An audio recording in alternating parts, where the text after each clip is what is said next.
listening to PetLifeRadio.com. It's a big world out there, and you're just looking for a pat on the back or head. You run around the city, searching for a place to bark, working your tail off with your nose to the ground, sniffing for a few scraps, hoping someone will throw you a bone. You take each lead, collar after collar, hoping one day to take a bite out of success and become the top dog. Fortunately, you come home each day to open arms, open cans, a drink waiting for you, and a comfortable place in front of the TV set. You know you've got it good, really good, because after all, it's a doggy dog world out there. Pet Life Radio presents It's a Doggy Dog World with your host, pet expert and award-winning author Liz Palaika, and this week's co-hosts Kate Abbott and Petra Burke. Welcome to It's a Doggy Dog World. I'm your host, Liz Palaika, and with me today are my good friends Petra Burke. Hello. And Kate Abbott. How do? And we're going to talk about a little different subject for us today. This is more along the lines of pretty serious dog behavior, but it's one that came to our attention from several of our student dogs, client dogs, and taking care of your mom's dog. And taking care of my mom's dog. And me getting a new dog. And you getting a new dog. So anyway, and that subject is learned helplessness. And we'll define that in a minute. So you've got to hang around, listen to our sponsors, and we'll be right back. Sit. Stay. It's a Doggy Dog World. We'll be right back after a short pause. Well, 4 to be exact. The Boo Boo Loon Pet Recovery Collar is an innovative inflatable product that comfortably restricts pets from harming most surgical wounds, skin disorders, and obsessive licking or scratching. It's the humane alternative to the hard plastic cone and other devices. The Boo Boo Loon is easy to use and designed to be soft, fully adjustable, and pillow-like, allowing for unrestricted vision and complete freedom of movement. Sizes range from extra small to extra large. So join the Boo Boo Lution. Become a Boo Boo Buddy on Facebook or check out boobooloon.com. BOOBOOLOON.com. How would you like your business to reach out and invite in our audience? We have a brand new trademark concept called InfoSeeds. InfoSeeds are short 20-second seeds of information about your place of business, practice, or service. Is the best, most cost-effective way to invite us in. We only have a limited number of slots left. For more information, visit the website PetLifeRadio.com. Click on sponsorship information. There you can listen to a sample of InfoSeed. Remember, only a limited number of opportunities are available. This year, Americans are expected to spend a jaw-dropping $36 billion on their pets. From lighted leashes to high-end spa products, the discriminating pet owner can find just about anything to pamper his or her pet. Hi, this is Michelle Fern. Join me every week for Best Bets for Pets, where we'll talk about the latest pet products and talk to the companies that make them. Best Bets for Pets, every week, only on PetLifeRadio.com.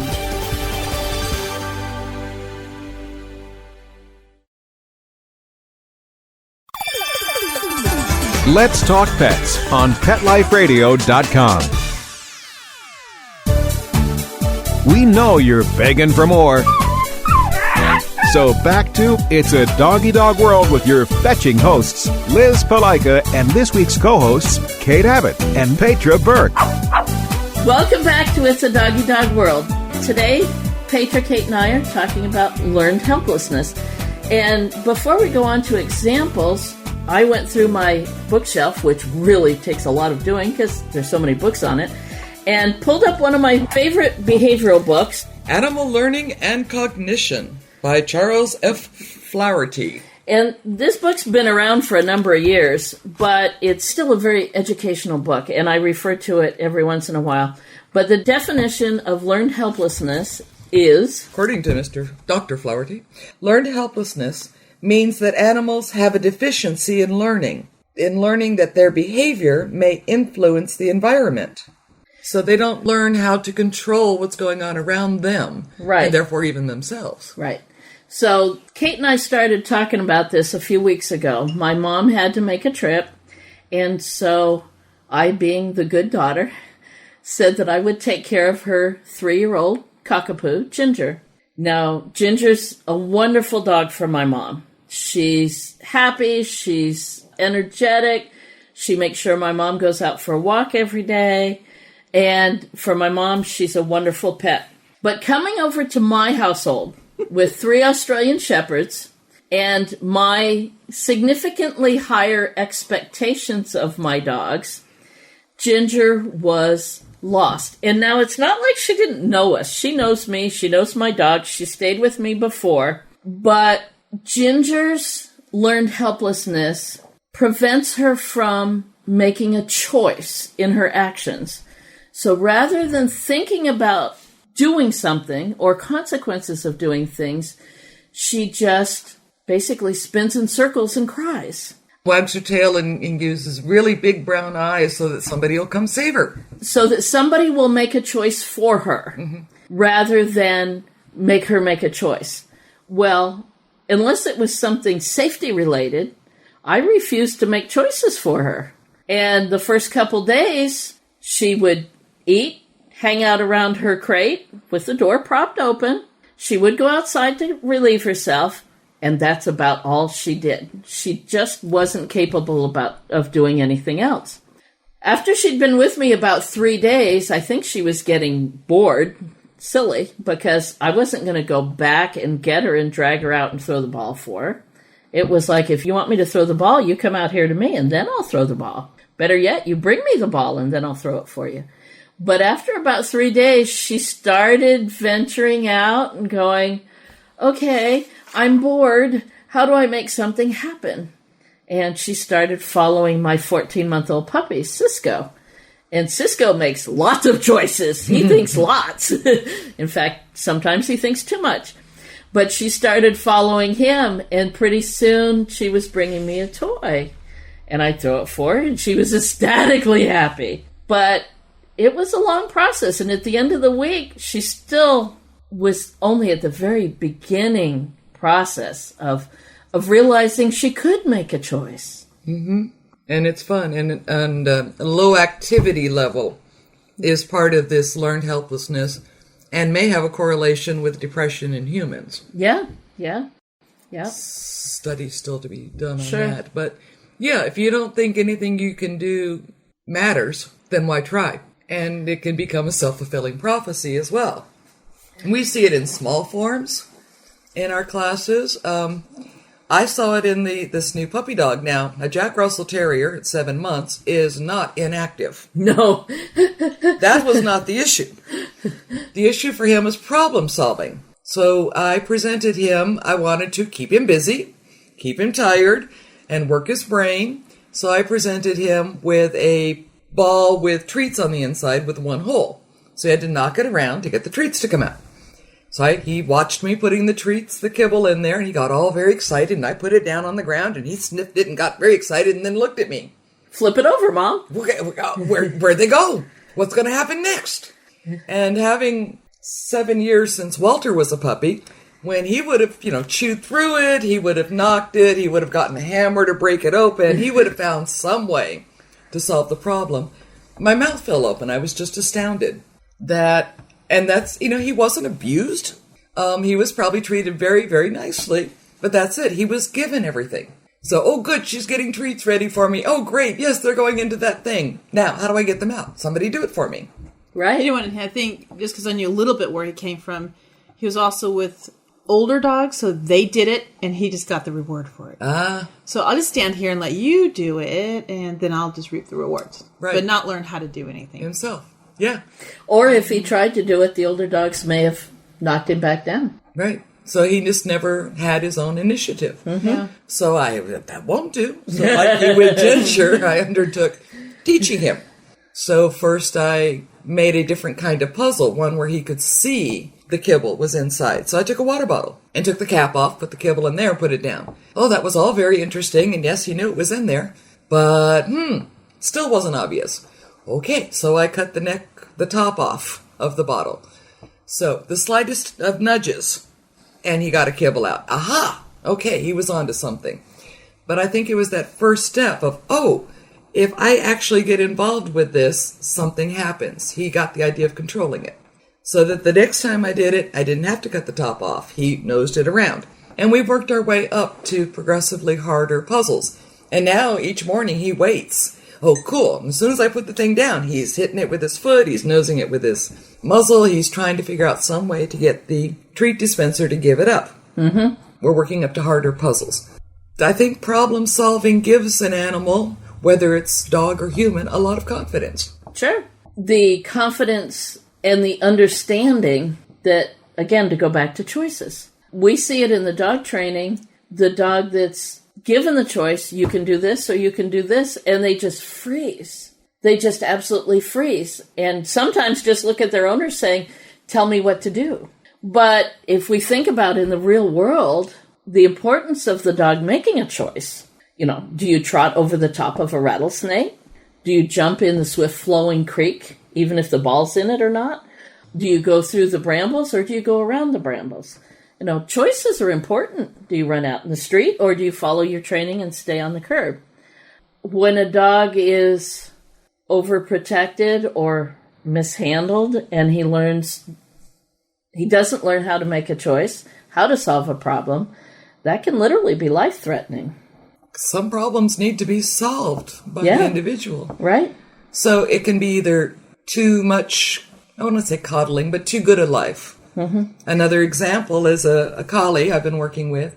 A couple of years ago, she went to her first conformation show.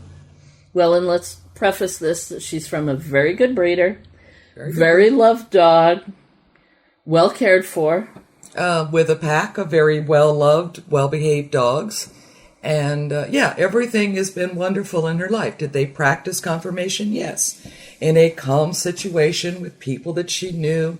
So she went into the ring, and a stranger came toward her, and there were a lot of extenuating problems that day with a storm in the air and umbrellas being blown over and different kind of shock to her system, including a large number of folding chairs that fell down, a whole stack of them. So she was being stressed out from all sides. And then to top it off, she was supposed to stand there and look confident while a stranger touched her. And that was the last straw in her poor little camel. And she flattened out. She just totally said, that's it. I give up. I'm going to die, and flattened out. So we've been doing a lot of training by teaching her that she can, I've been calling it bounce back, rather than having a more scientific term. But sure. It made sense to the owner. The life is full of struggles. And including my one in the corner over there that wanted to speak up about his struggles. The one who has no learned helplessness whatsoever. No. If 359 degrees of trying won't work, he'll go for that extra degree. But I set her up with a series of small obstacles that she could succeed at winning. And I have progressively, over the last couple of years, given her more and more obstacles, until now she's at the point where we can actually play some games, and I don't always have to be trying to spook her. We can just enjoy thinking puzzles. But she's also been able to, with this new confidence, go back to the showroom. Yeah, and take best in show, whatever she was at. Tell our listeners about the one where she was just competing with her sister. Oh, yeah, so she and her sister obviously are very similar in looks and carriage and structure.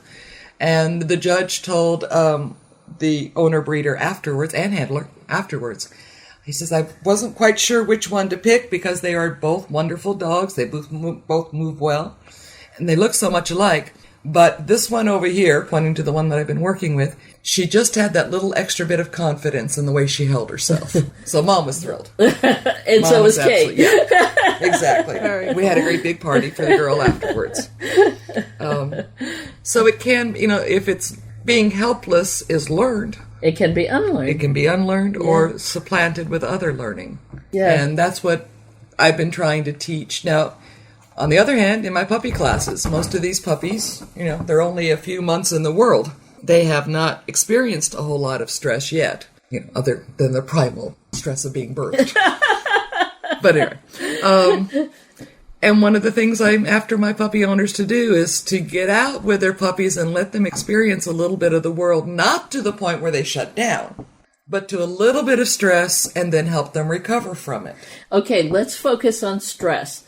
So many times, not just in the dog training world or dog behavior world, but in the real world, we refer to stress as something that is negative and bad.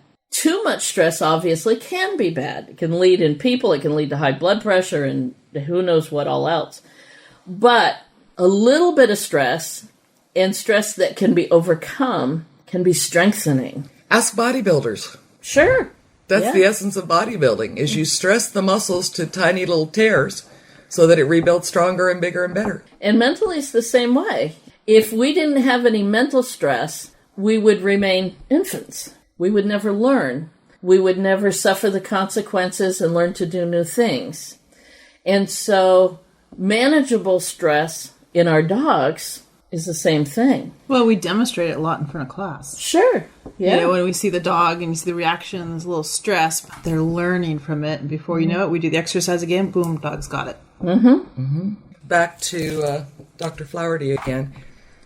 All sorts of scientific talk here about rats and shocks and dogs and shocks, but one of the studies shows that immunization against learned helplessness, and I'm going to paraphrase the rest of his science speak here, but a little bit of stress and recovery can be an immunization against learned helplessness. Sure. All right, we've got to take another break for our sponsors, but hold on, because we'll be back. We got lots more on this, actually fairly important subject, learned helplessness. So hang on, we'll be right back. Sit. Stay. It's a Doggy Dog World. We'll be right back after a short pause. Well, 4 to be exact. Love your pets but wish their medications were a lot less expensive? They are at 1-800-PET-MEDS. You'll not only save on flea and heartworm medications, but on prescriptions for arthritis, incontinence, thyroid, and more. And you get fast service, free shipping, and a 100% satisfaction guarantee. Plus, our licensed pharmacists ensure accuracy, monitor drug interaction, and more. See why over 5 million people have trusted their pet's health to 1-800-PET-MEDS, America's largest pet pharmacy. Call now or order online. Go to petmeds.com/world, WORLD, to get 10% off any order and free shipping on orders of $39 or more at petmeds.com.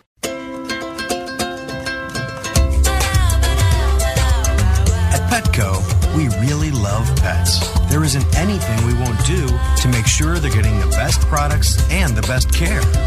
So when you ask us a question like, so how do you feel about cat condos? We can say from experience, Feels like home. For her. Enter the code DOGGY, DOGGY, and save 10% on orders of $65 or more, plus free shipping at petco.com. How would you like your business to reach out and invite in our audience? We have a brand new trademark concept called info seeds. Info seeds are short 20-second seeds of information about your place of business, practice, or service. We only have a limited number of slots left. For more information, visit PetLifeRadio.com. Click on sponsorship information. There you can listen to a sample of info seed or email us at PetLifeRadio.com. Remember, only a limited number of opportunities are available. Hi everybody, I'm Megan Blake here with my sidekick Super Smiley, the giant nut and spokes dog for throwaways. You're listening to Pet Life Radio, and I'd like to tell you about our brand new show, A Super Smiley Adventure. Our show explores adventures with animals. They can be traveling, out in the world trips, or inner journeys where our animals lead us to inspiration and self-discovery, or just plain fun adventures. Join us here on Pet Life Radio on A Super Smiley Adventure. Good boy. Let's talk pets. Let's talk pets On Pet Life Radio. Pet Life Radio. PetLifeRadio.com. We know you're begging for more. So back to It's a Doggy Dog World with your fetching hosts, Liz Palika, and this week's co-hosts, Kate Abbott and Petra Burke. Welcome back to It's a Doggy Dog World. In the first half of our show, we were talking about learned helplessness, what it is, some examples of it, and Kate mentioned that little bits of stress can help prepare the dog basically for dealing with stress and preventing learned helplessness. In a book that I've got right here, Canine Behavior by Barbara Handelman, which is one of my favorite books, by the way, she has a brief paragraph here on learned helplessness. And she says, experimental psychologists interested in learning have traditionally studied the behavior of animals and men faced with rewards and punishment that the subject could control. So, saying that in people or in animals, basically if you can control that, the stress, the rewards or the punishments, both of which can be stressful in different ways, if you can control them, then that helps prevent learned helplessness. Basically the same thing that Kate was saying, but the fact that the dog or the person is able to make a choice. And I think that's a big thing, is we have to consider that the animal needs to have choices, both in obedience training, in life. And when the animal can have a choice, he can then think about it and actually do something about it. Does that make sense? Yes. And then as trainers and owners and of our puppy dogs, oh, my brain is going. Wait a minute here. Uh-oh, I gave her something to stew on. Well, in another... It's like, here we go. From another... Hold on, folks. It's coming.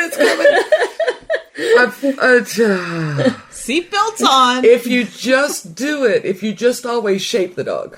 So Right. it was something as simple as a sit. Right. Okay, so we lure them first. Right. So they get some muscle memory and they learn. If I move my body in this way, there's a reward at the end. Right. If they're not getting the concept or they're distracted, we will physically shape them to remind them of this is the choice we want. And then you get petting reward, but not a food reward, because that's commensurate with the amount of Cooperation. and cooperation that they put into it. But we also are setting limits on their choices because they're on leash. So they can only go so far. They can't decide to go run through the field with the butterflies and the daisies. Right. They have to make these choices. So we set it up for them to win. To succeed. By putting limits on it. But then we help them do it correctly so they get that joy of success and confidence that they made the right choice. Correct. Was there a point to that other than what I just said? No, but that's but that's good. It all works together. Choices. But then you notice the dogs, there's always a couple in class that don't understand how to make that choice and will always have the owner shape or even shape to lay down and won't make an effort to do anything else. Or the dog that just flattens to the ground like the collie did that you were working with. Most of the time, though, what I do see is the dog who's just looking off into space and allowing the owner to manipulate their body, but their brain isn't there. No. You can tell. It's like, hello? Yeah. Nobody's there. Yeah. And the owner is manipulating everything. Sometimes when we take a puppy dog, we often tell the class, we're going to take one of your puppy dogs to demonstrate because our guys make it look too easy. Mm-hmm. Right. And most of the time, we do pick a dog that the owner doesn't believe can do it. Right. Right. And so they have not been presenting their dog with choices because they don't believe the dog can do it. And we bring them out to show them, look, your puppy dog can make a choice. We can tell them to sit, drop a biscuit in front of them, explain to them what leave it means, and look, they can do it on their own. And what's interesting when that happens, that you could just notice it in the eyes. Also like, oh, I learned something. I can think on my own. You're looking at the dog's eyes, right? You're looking at the dog's And then I look over at the owner's eyes, and they're like, really? Yeah, really unbelievable. You mean this is a sentient being, not just a large stuffed animal? The dog almost gets happy to think I can think on my own. Sure. Now let's talk about another pet peeve of ours that takes away the dog's choices of actions, and that's the tight leash. The owner always has that dog on a tight leash, so the dog is got his shoulders tight, his neck tight. He's constantly leaning into the leash because he pulls against it. And that tight leash from the owner prevents the dog from ever being able to make a choice. Mm-hmm. And again, the owner does it because the owner doesn't think the dog will do anything else. I have to hang on to him. Right. And they always tell us that. I have to hang on to him or he's going to lunge at the other dogs or drag me down the street. Give him some slack and give him the benefit of the doubt that he can learn. Which is another problem we don't see very often, but it again, back to Flaherty's animal learning and cognition. Another way that learned helplessness can be created is if the dog gets in, or the rat or whatever, gets inconsistent rewards. Yes. If 1 + 1 doesn't always equal 2, if they can't get it right enough times, or sometimes I do it right and you still yell at me, then they will quit trying. Well, unfair reactions. Yeah. Sure. The dog whose training technique is much too harsh, the dog can also learn helplessness in that my name is No Bad Dog, and I don't know anything else but No Bad Dog, and so therefore I can never do anything right, and that dog stops trying. Again, learn helplessness. And how many times have we seen it? I said, your dog has shut down and gave up. Yeah. And I'd say maybe about a quarter of our class, somewhere around 3 or 4 weeks, there's about a quarter of them that really embrace the putting a leash on and using the and then there's like some such sense of, I don't know, power or control that they forget to praise. And that's when we have to start running around going, hey, he did it. Now tell him how wonderful he is. Right. Even though on the first week of class we tell them, we are going to make this training as positive as we can. We are going to use lures and rewards. We're going to use verbal praise. We're going to pet your dog. We're going to make this fun for you and your dog. But somehow a lot of the people just catch on to that. So many haven't even put their pups on leash. Yeah. Maybe for a walk where they're dragged down the street. But the idea of putting them on a leash in the house and using it to teach house rules and all that, it's almost as though, wow, I can do that. I can control. Yeah. But it's not teaching. Right. Teaching is teaching someone or something how to make choices. And in this situation, this is the best choice. Right. The rest is just control. And I don't want to control my dog the rest of his life. No, we want him to be able to think and problem solve. And now we've got another aspect of learned helplessness. And this is Petra's pet peeve because she has 2 toy breed dogs. And that's the pocket pet phenomena. The accessory, toy dog accessory, those poor, pitiful little dogs that live in carry bags and never set foot to the ground. Drives me nuts. Talk about the worst of learned helplessness. I mean, these little dogs can't handle anything because they've always been an accessory. Compared to Petra's 2 palms, who chase the horses and what are not accessories?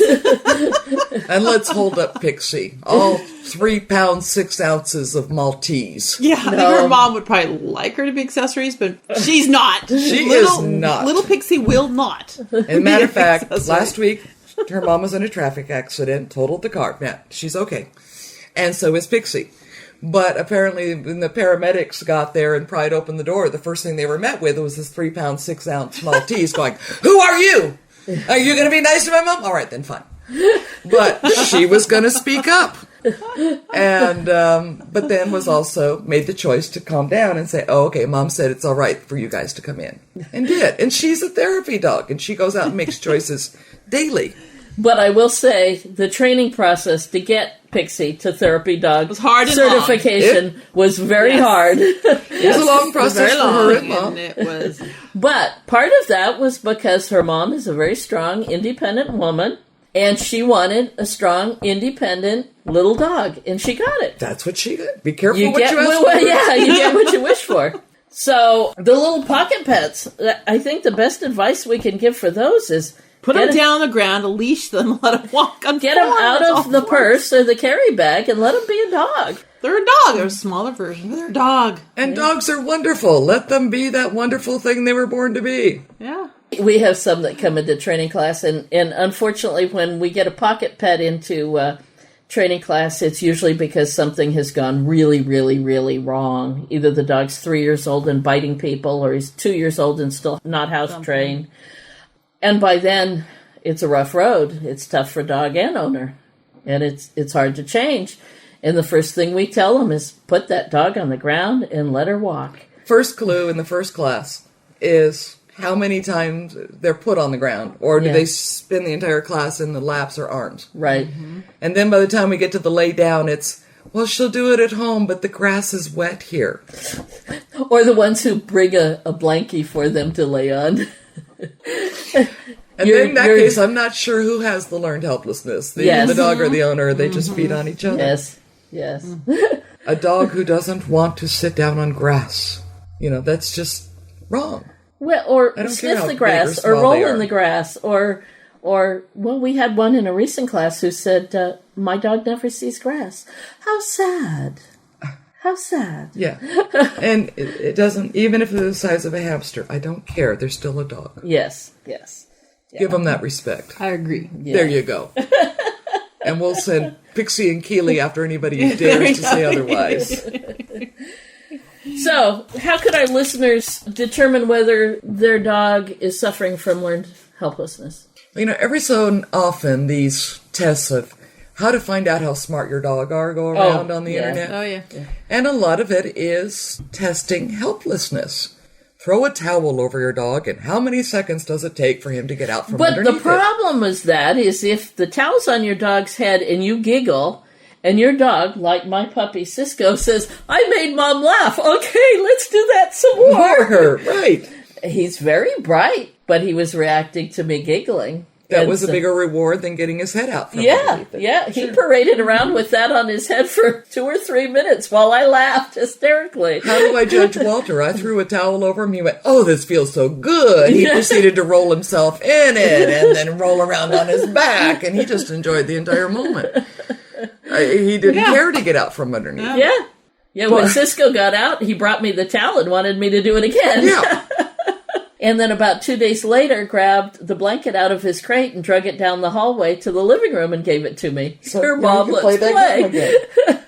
Most of the time when someone comes to us with a problem, it's because it's interfering with the dog's enjoyment of life. Right. So can your dog walk down the street without, trying to attack? And sometimes that can be out of fear. Sometimes it's aggression, but sometimes it's fear. Just get all this stressful stuff away from me so I can get back home. Is it interfering with your puppy dog's life? And then get yourself to a good trainer or behaviorist and learn how to teach your puppy dog to have bounce back, to have coping skills, to have confidence in themselves, to be able to problem solve. And there's so many ways to do it depending on the problem. The coping skills, I think that brings up another one. If your dog cannot cope with any changes in the family, in the house, in life, that's another sign of learned helplessness. Now, granted, some do better or worse with various things, but if you see that your dog is continually overwhelmed anytime there's a change, then, again, he needs a little more confidence. He needs to learn to problem solve. He needs to be able to think a little bit more. I think learned helplessness removes some of the ability of the dog to process.